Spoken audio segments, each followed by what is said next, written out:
Welcome! In this video, we'll guide you through the steps to properly clean the dry dispersion unit of your A-22 NeXT. First, let's answer the question, when should you clean the dispersion unit? We recommend cleaning the dry measuring unit every time you switch to a different sample material. If your measurement results deviate unexpectedly or seem inaccurate, this may indicate contamination. Cleaning becomes absolutely necessary if you notice visible residues on the glass surfaces when you remove the measuring cell. Even before contamination is visible, there are other signs that cleaning is needed. One key indicator is the F70 measurement falling outside the specified range. The red measurements shows how the F70 measurement should look. The green measurement, how it changes when the cell is dirty. Pay attention to measurement values. Another sign is increased scattering signals during background measurements, even when no sample is present. Run the alignment SOP and check if the signals of channel 20 to 40 are elevated. The 2 stages of cleaning. Now let's walk through the cleaning process. Stage 1. Simple cleaning of the feeding system. Start with removing any remaining sample material by activating the manual feeding on the dispersion unit. Switch the lever on the dry measuring cell and activate the vacuum cleaner by pressing the vacuum cleaner button on the dispersion unit. Use a brush to clean the feeder and funnel of the dispersion unit, as well as the small funnel of the measuring cell. You can open the cleanout and use a pipe cleaner to clean the tube. Brush and pipe cleaners can be found in the accessory case. Important: after cleaning, ensure the cleanout is closed and return the lever to its original measuring position. This setup creates an airflow buffer that helps protect the cell glass from contamination during measurements. Stage 2. Complete cleaning. First, remove and clean the stirrer, funnel, and feeder thoroughly. To do so, unscrew the top part of the unit. Lift up the fixing ring and take out the stirrer. Then turn the red clamps and remove the funnel.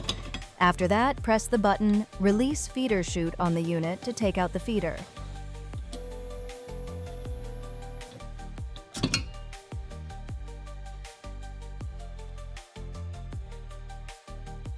Clean all parts with dishwashing liquid, then rinse with water and dry them with a cloth. Afterwards, turn the red lock by 180 degrees and remove the measuring cell from the measuring unit. Unscrew the small funnel. Then, disassemble the measuring cell glasses by pulling the red quick release. By unscrewing, you can remove the back plate of the measuring cell as well.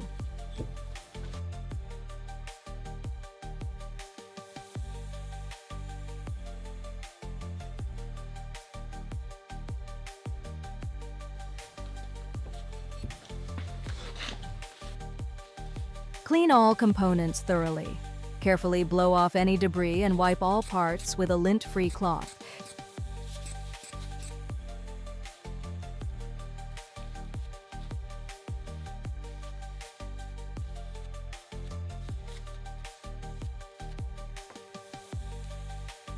In case of heavy contamination, clean the parts by using dishwashing liquid, then rinse them with water and dry them with a lint-free cloth. Cloths can be found in the accessory case as well. Finally, reassemble all the cleaned parts in reverse order.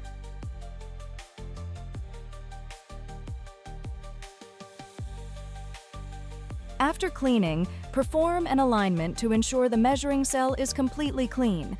If the channels are still elevated, repeat the cleaning process.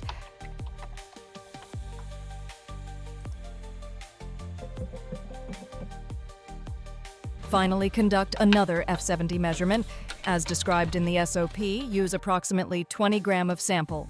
This step ensures that scattering signals caused by dirty cell glasses have disappeared and that the F70 measurement values are back within the specified range.